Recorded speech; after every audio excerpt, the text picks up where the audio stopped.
I asked writers on social media to tell me, what's the biggest thing you regret writing or doing in your first draft? Something that led to major headaches and revisions. As a developmental book editor, I can't tell you how many times writers have said to me, if I had just done this from the beginning, I would have saved myself a huge rewrite. But you don't know what you don't know, right? So today we're changing that. I'm sharing all the biggest regrets your fellow writers had on their first drafts so you can catch these pitfalls early and avoid having to restart from page 1. This first regret came up over and over again in the replies, and I expect will make some of you defensive. Not outlining at all. Here's what the replies said. Not outlining. Why didn't I just write an outline? It would have saved me years. Not having a proper outline that includes character arcs, tension beats, and just generally what I was trying to achieve in each scene. Wasted so much time drafting and then polishing something that got deleted. And then they say something nice about my videos. Not having a proper outline. Well, not having an outline at all. Anytime I ran into a scene I didn't know how to continue from, I got stuck, sometimes for months.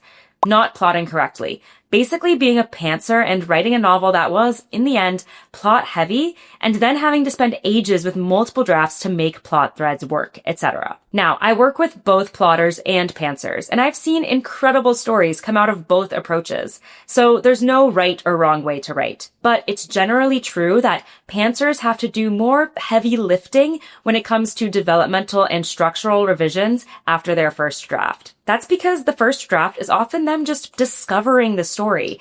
Then they really have to go back and refine and shape it. Plotters, on the other hand, will generally know the main story beats before they go to write. So once they put pen to paper, they know where they're going. That doesn't mean that pantsers can't have a great first draft or that plotters don't have to do major structural work. So choose the method that really suits your creative practice. I know some writers who can only pants their novels because that's what energizes them creatively. If that's you, then go for it. But if you have any inkling to try to plot your novel, take these replies as a sign to give it a shot. And if you don't know where to start, I have a very simple, easy framework that'll help you nail the key elements of your story. I will link that video in the description. Now, this next regret is something I beg you as an editor to think super carefully about because it affects every single sentence in your book. Choosing the wrong POV. Here are the replies. So it's not exactly a regret because it made me do major revisions that wound up benefiting the story, but writing it originally in first person POV. As I read more, I realized it needed to be in third person, which required rewriting it from the ground up. And then someone replied,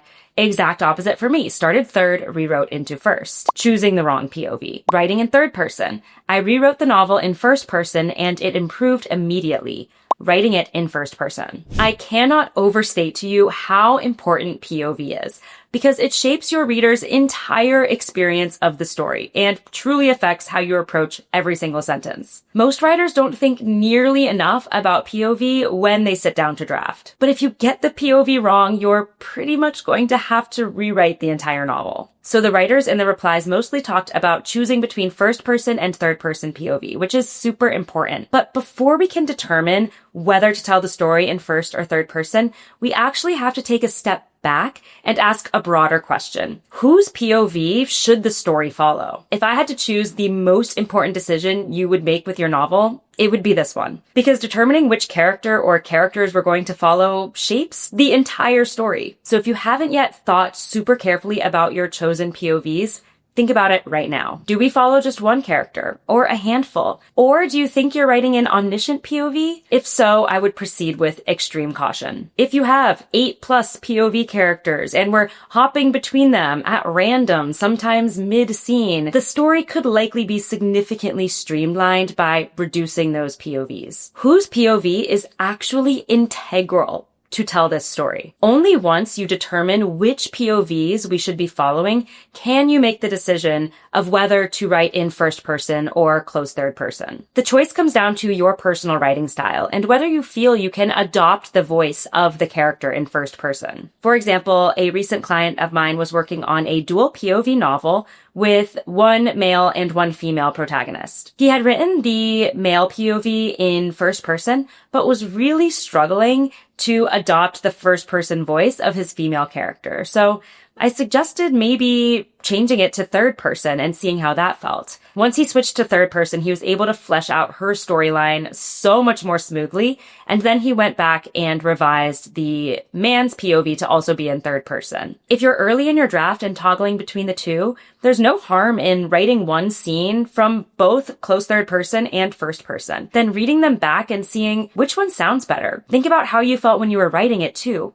Which one flowed better? That's often the correct choice. Now, this next regret will result in a messy plot that you'll have to spend hours untangling, not tracking the timeline. Here are the replies. Any, all, dates, times, numbering weeks or months. I'm being cheeky, but I always end up screwing up timing somehow. Not being specific about what month it was while I was writing scenes. Never ever again. Next time I'm going to print out a calendar and keep it next to me as I draft. Timeline. What day, month, year is it when the story starts? And how long does your story cover from beginning to end? And how much time passes between individual scenes? Just like your reader needs to stay oriented in the physical place and setting of your novel, they also need to be oriented in time. If we don't know how much time is passing in the story, we'll get confused and you'll also erode the suspense and momentum. I recommend mapping out your story's timeline. Even if you decide not to outline the whole thing, try to at least figure out the timeline. Over how many months or years does the story take place? As you do that, try to find opportunities to condense the timeline. Does that investigation that takes a month really have to take that long?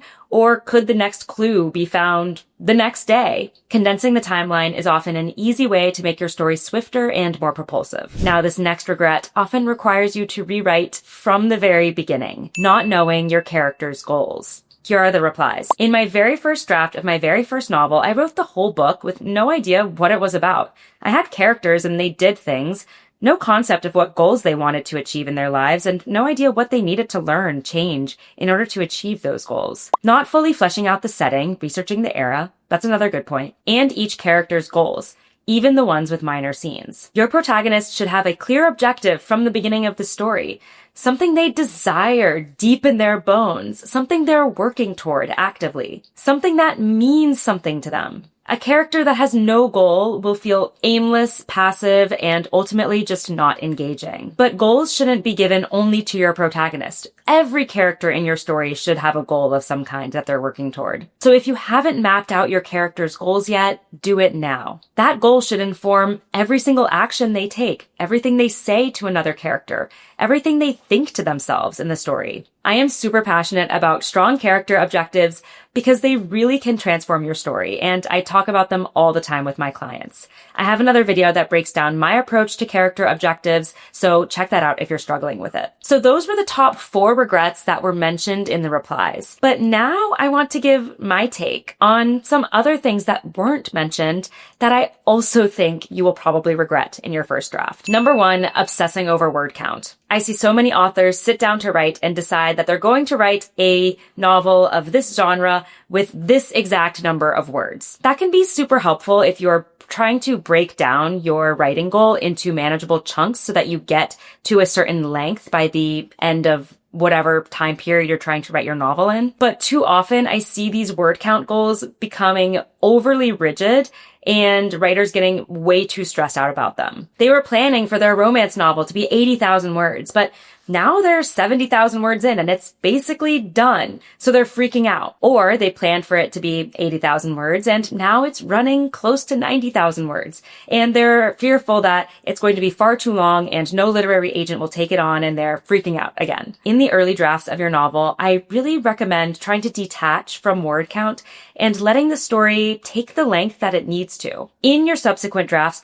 you can always refine toward a specific word count target, whether you want to expand a bit or contract a bit. But as long as you're within the general range for your age category, so if you're writing adult fiction between 60,000 to around 90,000 words, you're fine. Don't worry too much about getting the perfect word count right now because it's likely going to change in the future drafts anyway. The one caveat here is that I do want you to start thinking about word count if you're drafting and you find yourself going way over the standard range for your genre. If you're writing a romance and you're reaching 200,000 words, that is getting a bit too long. You probably have 2 novels in one, or you have one novel that has way too much extraneous material that needs to be cut down. You will ultimately regret writing a novel that is far, far, far too long because you're probably either going to have to cut major sections of it or split it up into two, which might not be what you wanted to do. So make sure you're generally on track with your word count, but don't get too hung up on it. The second thing I think you'll regret is having too many characters.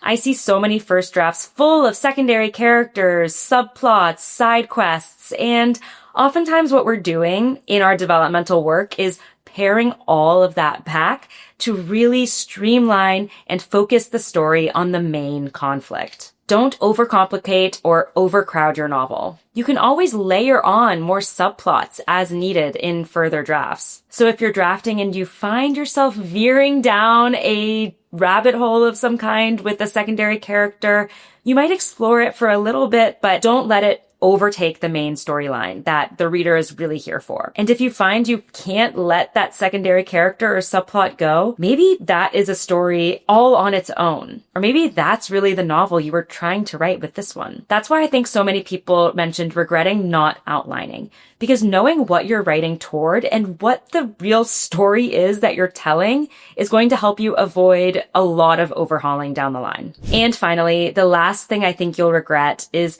querying or self-publishing your book before it's been extensively edited.